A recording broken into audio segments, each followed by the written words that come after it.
Whether you're a self-taught musician, have a teacher, or you're already a professional, this show is meant to help you with knowledge, mindset, craft, and strategies to improve your overall musicianship so that you can become the best musician you can be, regardless of your goals.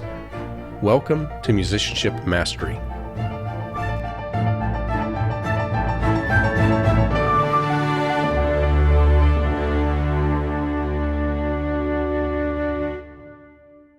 Hello and welcome to Musicianship Mastery. My name is David Lane. It is great to be with you once again. This is episode number 113. And today we're going to be talking about one of the topics that I love to address here, although in a slightly different way, from a slightly different angle. So we're talking about sight reading, but we're not going to be talking about how to sight read well today. I'm not going to be talking about how to do sight reading. We're going to be talking about how to get out of sight reading, how to get out of the sight reading mode. Now, if you heard me just say that and you thought to yourself, well, duh, all you got to do is just play it for the second time and you're no longer sight reading. You're out of the sight reading mode. What could be more simple than that? And that is when I would have to tell you my definition of sight reading has basically more than one definition. There is the literal sight reading, which is the first time you have played or sang through a piece of music. That is the literal time of sight reading the piece. However, I also think of sight reading as a phase of learning. And I feel like my biggest challenge as a teacher when I'm working with piano students is to get them out of this phase or this mode. Sometimes I call it the sight reading mode. And I'll probably continue with that term as we go because that is what I used in the title of this episode.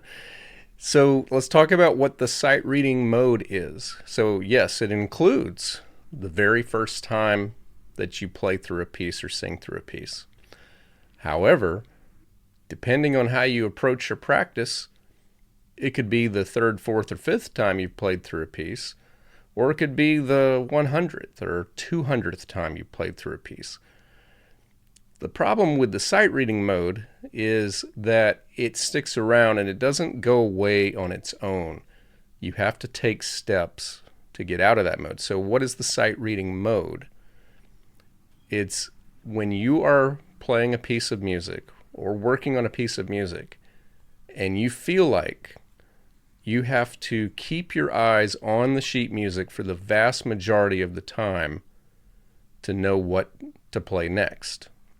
Like maybe your eyes can look down, check where your hands are, or some other aspect of your technique, but you don't feel like you know it. You might even feel like you've heard it enough, you know where it's going next. But if tested, it would be hard for you to play correctly what is next without looking. Because much like the literal time you sight read, you are more or less looking at the music, seeing the notes, and playing them. Now, if your literal sight reading is a good skill, it might sound pretty good already, but you don't feel like your hands are learning it. You don't feel like your ear knows exactly where to go next. Nothing feels instinctive about your playing. It's just see the notes, play the notes. Which this is why sight reading is one of the 4 core performance skills, topic I may get back into in the near future, and also did an entire series on late last year, if you might want to go check that out. But the sight reading mode isn't one that you're meant to stay in. The goal for practicing music is to get to know it, to get to where you can play it. And as I've said before, and I've had colleagues say this too, and I tend to agree with it, I think that at the very least a partial memorization is what results from really knowing a piece. So even if you don't feel confident of just closing the book and playing without looking at anything, you feel like you know it, and you almost feel like you could not look at the music for prolonged stretches. And that's when you know you're out of the sight reading mode. So today, I want to give you some ways to get out of the sight reading mode. Before I do, I just want to give you one more analogy that has been common in my recent experience, and that is in the world of theater. Now, not in the music part, but when the actors are delivering their lines, they start off with the script, with the book in their hands. And they walk around acting while they are looking at every line, but then they start trying to look away. And then at some point, the director asks them to not have their book in their hand, but to call out for a line if they need a prompt. So there's always usually a stage manager or someone that's in the seats in the area where the director normally resides, who is reading along the script as the actors are going through the play and in the rehearsal. And an actor can call out line and get the first 2, 3, 4 words, however many is needed, of the next line that they have. And as soon as they get that, they go, oh yeah, and then they start to speak it themselves. They don't need the prompt anymore. And actors, especially those who aren't as maybe comfortable or as quick at learning their lines, they may have to go through that several times for the first few rehearsals until it's rare that they have to ask for it. And then hopefully all has gone well, and by the time the show opens, they're completely off book. They've memorized the entire show. They know it now. That is called prompting, what I was just talking about, when you're asking for the line. So you know the show, but not enough to be off book. And that's the mode I want you to get to, the prompting mode. The one where you know it, but you only need the sheet music as little reminders of what's next. And you might even have your eyes on it the whole time, just out of habit or just somewhere to look. So the sheet music is open. You're not playing from memory, but you don't really need it. So let's talk about how to get out of the sight reading mode. So the first thing, before I give you a list of 7 things you can do, this is the preliminary action item number 0. And that is, you need to recognize that you are in the sight reading mode.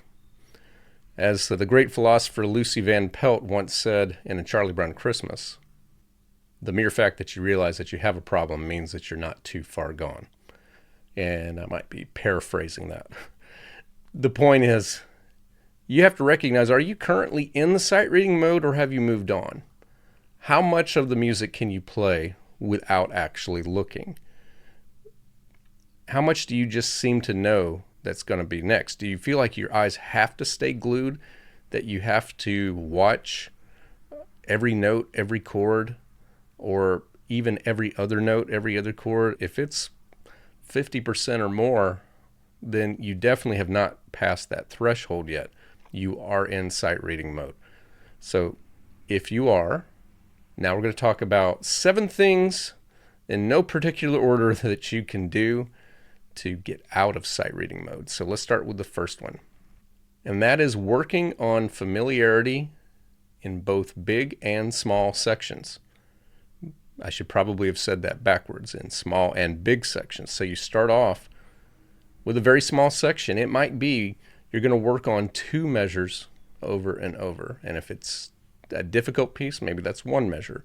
If it's an easier piece than normal, then maybe we're talking about 4 measures. But take something that is a manageable chunk. What I like to think of it is like this. What can you work on for 5 minutes and get to where you really know it well in 5 minutes? So that's probably not an 8 measure section, unless it's just a really easy piece, in which case I don't know that you need to apply any of this. You should be just learning it just fine. But if it's a piece that's of difficulty but not overwhelming, I'm going to suspect that in about 5 minutes you can take 2 measures and really learn it very well. The goal's not 100%. Again, we're not trying to get to 100%. We're trying to get past the threshold of sight reading, get to the point to where you know it really well. And I think that you can get to that point and beyond in about 5 minutes of typically practicing about 2 measures. But adjust that for your own pace, for your own learning ability. You may find that's way too boring. You could do a 4 measure section. But you want to feel like in this sitting, in this moment of time, that's not very long, I am going to learn this section. So let's just say that is 2 measures. You do measures 1 and 2. Then do the same thing with the next two measures, measures 3 and 4. Really take the time to learn it, and then you can do this later, or you can do it right now while both of those sections are fresh individually. Let's spend another 3, 4, or 5 minutes, or whatever it takes, to first slow it down and then speed it up, but putting those 4 measures together. And then you can continue that. You can take measures 5 and 6, 7 and 8, and go from 5 through measure 8. And then you have 2 separate 4 measure sections. You can put that together. Do that again on the next set of 8 measures, and you'll have 2 8 measure sections. And you can put it together with 16 measures. Now, I'm making a bit of a stereotype here. Obviously, not all music, especially as you get more advanced, is not so neatly symmetrical. 4 measure phrases, 8 measure sections, 16 measure major sections. We don't normally have that so straight. So you want to look at your music. And this is also something that you can do. I don't think I included this on my action items, but doing a little study of the music before you play it and trying to analyze it. And this can help you just understand what are the major sections of the piece, where are the phrases, and so that's probably something I might come back to at a later time, just talking about what are you looking for when you're analyzing your music ahead of practice time. But that is something that can speed all of this up. So again, the first suggestion is work on building your familiarity with the music in small sections and then expand that to bigger sections. And again, these are in no particular order, but let's talk about the second one. And that is hearing and feeling the music in chunks. If you're not a fan of the word chunks, you can use motives, motifs, phrase fragments, or little melodic gestures, whatever you want to call it. The point is, it's not one note at a time, but it is groups of notes that when we hear them together, they make a logical pattern. And it might be a short pattern, it might be a long melody. And again, we build that into that. I did this with a previous episode one time. Actually, no, my memory's failing me. I did this with a YouTube video one time, so you may not have heard this on this podcast. I don't think I've mentioned this in an episode, but I took the opening segment of Für Elise and played it as separate notes, and just realized that's, first of all, is not how we hear it. If that was how people played it, then have people around the world always trying to figure out how to play it or get their friends to show them how to play it. The appeal of any piece of music is not the individual notes, it's how the notes combine. It's getting from one note to another. So you hear the music in those chunks. You need to, as soon as you possibly can, start playing the music in those chunks. So you think of, again, phrases or sentences as that's not as just one note or one chord at a time. And one of the ways that you can practice that, of course, is just to take 2, 3, 4, 5, 6 notes at a time and learn them as soon as you can up to speed. Put some space in between them. Take another logical group of notes and just work on that. Actually, I know a piano teacher in the area who's very well regarded, and she actually does not believe in what's called traditional slow practice. She doesn't think that you should ever really lower the tempo. However, she's fine if all you do is going from one beat to another, or take 2 beats at a time and take little chunks up to tempo. So immediately you're using the muscle pattern that you'll need to play it up to speed, but you're doing it in very short bursts. This will get you out off the one note at a time that tends to happen with sight reading, and get you thinking about phrases right away. So that's the second suggestion, is to work on seeing your notes, feeling it, and hearing it in chunks. Now the third thing you can do, this is where I'll disagree with my colleague. I think it's a very fine thing to work on things in chunks. But I also think that you need to work on getting things in a steady flow, and that requires everyone's favorite tool, That might be sarcasm or it might be sincere, and that is the metronome. Even if the music is going to be in a rubato, flexible tempo eventually, that's something that you want to control willingly. You want to willingly make it faster, willingly make it slower. You don't want rubato that it occurs in music as a result of this is easier so I'll play it faster, or this is harder so I'll play it slower. That sometimes musically lines up, but a lot of times it doesn't. There's plenty of pieces I've played where the more difficult section to play really does need to go faster. And as a responsible musician, I need to take the extra time to learn it well so that I can not only learn it, but also learn it well enough to play it faster. Metronome practice, as I've said, even recently, you don't have to do it all the time. But you need to be using it often enough that you are thinking about the piece moving forward at a consistent rate. And this can really happen at any point when you're starting to get even a little familiar with the music. I don't recommend metronome practice at the very beginning, unless you feel like your sight reading skills are pretty good and you just want to keep a controlled pace and that you know you're going to be able to stick with. But frequent metronome practice, once you get to where you're making even early strides in the music, that is something I would recommend to get a steady flow. And again, don't worry about ritardandos and telerandos and other little piumosos and menomosos. Go ahead and just keep it steady. And then when you're ready, turn off the metronome and you add your expressive details to that, which might include speeding up or slowing down as needed. But you do it with a foundation of steady control. So that's your third thing you can do to get out of the sight reading mode, to use the metronome frequently. The fourth thing is something that I especially notice as a problem with younger students, and it especially shows up in performances. Like you might think, okay, we're past the sight reading mode. I might have even memorized this. But something happens in a performance. I get distracted, or I just have a memory slip. I just can't remember what the very next thing is. And then how do I get back into it? And a lot of times our student's solution is that they have to go back to the very beginning. They're just not able to get past it. So the fourth thing that you can do to get fully out of the sight reading mode is to practice starting your music from any point. I'll say that again a little less clumsily.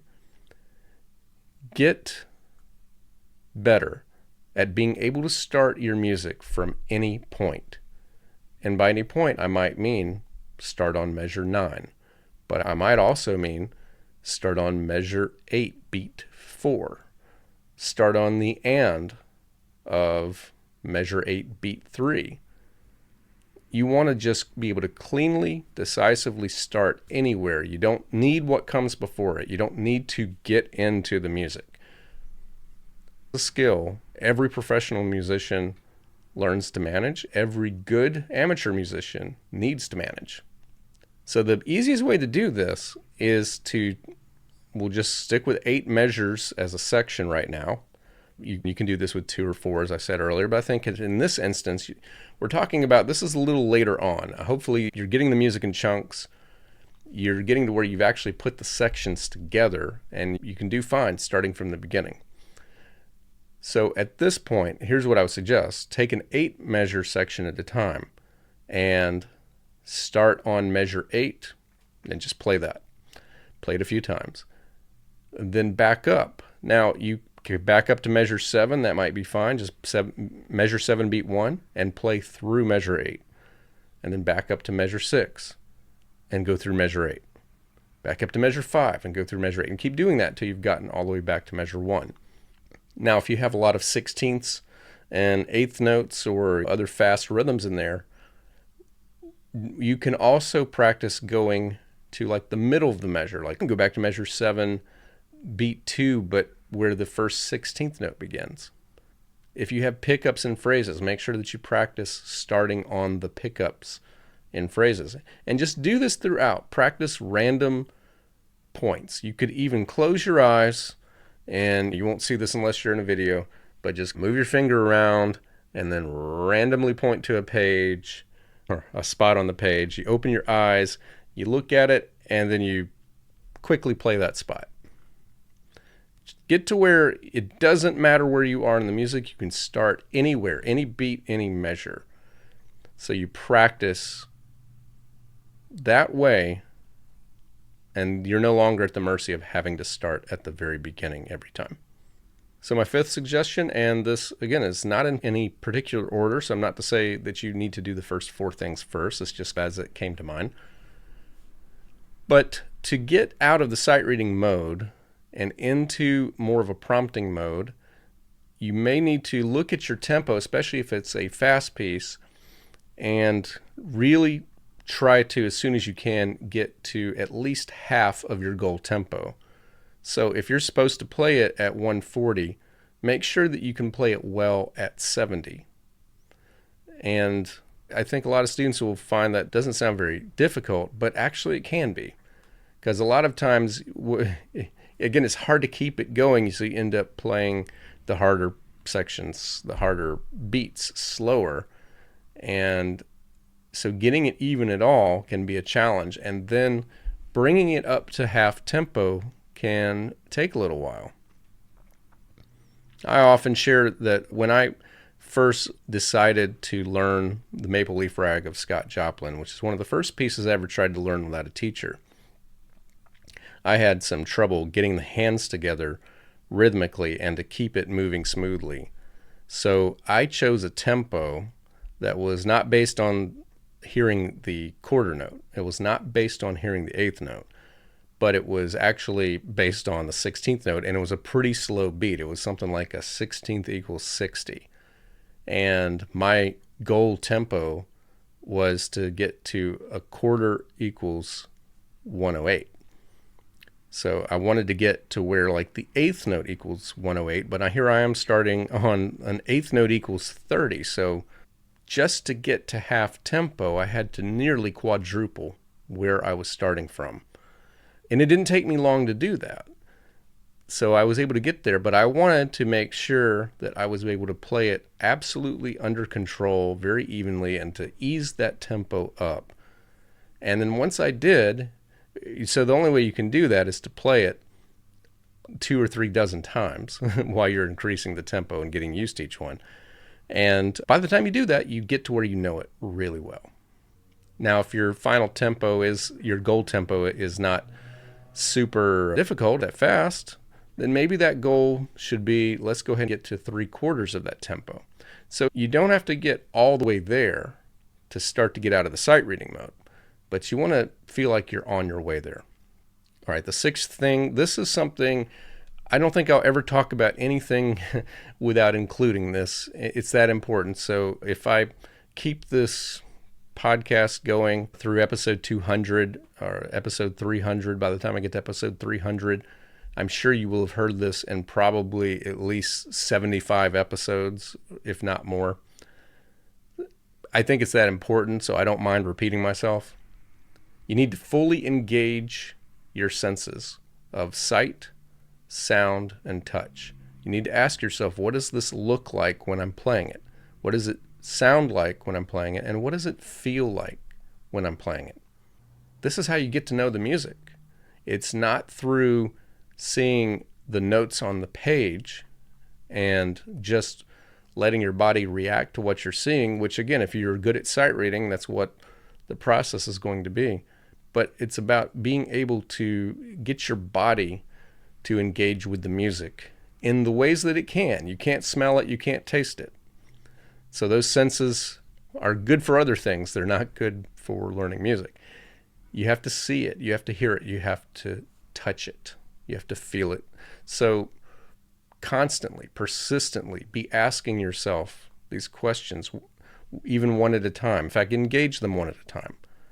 Close your eyes as you're playing something you've just worked on and just listen to it. And then keep your eyes closed and just pay attention to how it feels. Maybe flex your hands a little bit more. Watch it. If you have a keyboard or if you have an instrument that you don't have to play, in order to have the hands at work. So like maybe if you're playing a brass or woodwind or string instrument, you just go through the motions with your hands without actually generating the sound. Or if you have a keyboard that you can turn off, play it and watch it. Think about maybe what it looks like, then what it feels like, but not what it sounds like. You have to engage the senses fully and assertively. So that brings me to my last suggestion of how to get out of the sight reading mode. And this really isn't separate. It integrates in several of the other steps that I've talked about already, especially the first one, talking about building familiarity, small and large. But it is lots and lots of consistent and careful repetition. Always include those two words, consistent and careful. Probably should be the other way around. Careful. Make sure you're doing it correctly the first time. Consistent means do it again the same way the second time, the third time, the fourth time, the fifth time. Don't have any variance. Use the same fingering combination, use the same notes, the same articulation, and be mindful of it is to say that you are engaging the senses and you're thinking about it. What does it look like, sound like, and feel like as I'm doing it? And just bringing that full awareness can be mentally exhausting. But when you combine it with that repetition, this is how you learn things. And especially if you're not trying to learn too much at once, you'll learn it pretty quickly. So the one thing that I want you to get out of all this is that if you use these skills assertively and with focus, we're not talking about how to get out of the sight reading mode of a piece in a couple of weeks, but it's how you do it in maybe a few minutes, at least for a section. And that's the idea, is start working on things out of sight reading mode and then take the next section and do the same thing. You should be able to do it in a sitting. And these are ways that can help you. And one last thing that I'll mention about careful and mindful repetition, and also about getting things to tempo. So this is when you're not using a metronome, you're just doing repetition. A way that I would encourage you to think about speeding up your music is not pushing the tempo forward, but it's as if you've been playing the music while you're on a bicycle, you're facing downhill, but you've been holding the brakes, assuming you're you've got the bike with the brakes on the handrail. So you're holding on to the brakes, and you might be gently letting it off, allowing it to go an inch or two, and then putting the brakes back on. But as you get more confident with your tempo, I want you to imagine you're letting the brakes off a little more until the brakes are completely off, and the bicycle's free to just go downhill, speed up, and you enjoy the ride. And that is how speeding up tempo for anything always feels to me if I've worked it out correctly. I never have to push it. I just have to let it go. It's going to speed up on its own because my subconscious has now taken over. And that is when you get out of sight reading mode, could have said that from the beginning. It's when you get away from your conscious controlling everything and your subconscious is starting to play. And you'll notice that because it feels so much lighter. It feels like you're not having to think about everything, and it's actually fun now. It's no longer work, which is hopefully the biggest reason that you'll want to get pieces out of the sight reading mode. So if you have any thoughts on this episode, anything that you would like to share, I would encourage you to do that in one of two ways. One, you can go to the website speakpipe.com/musician toolkit, and you can leave me a message with your own voice. Or you can also leave me a message at davidlanemusic.com through the contact form on my homepage.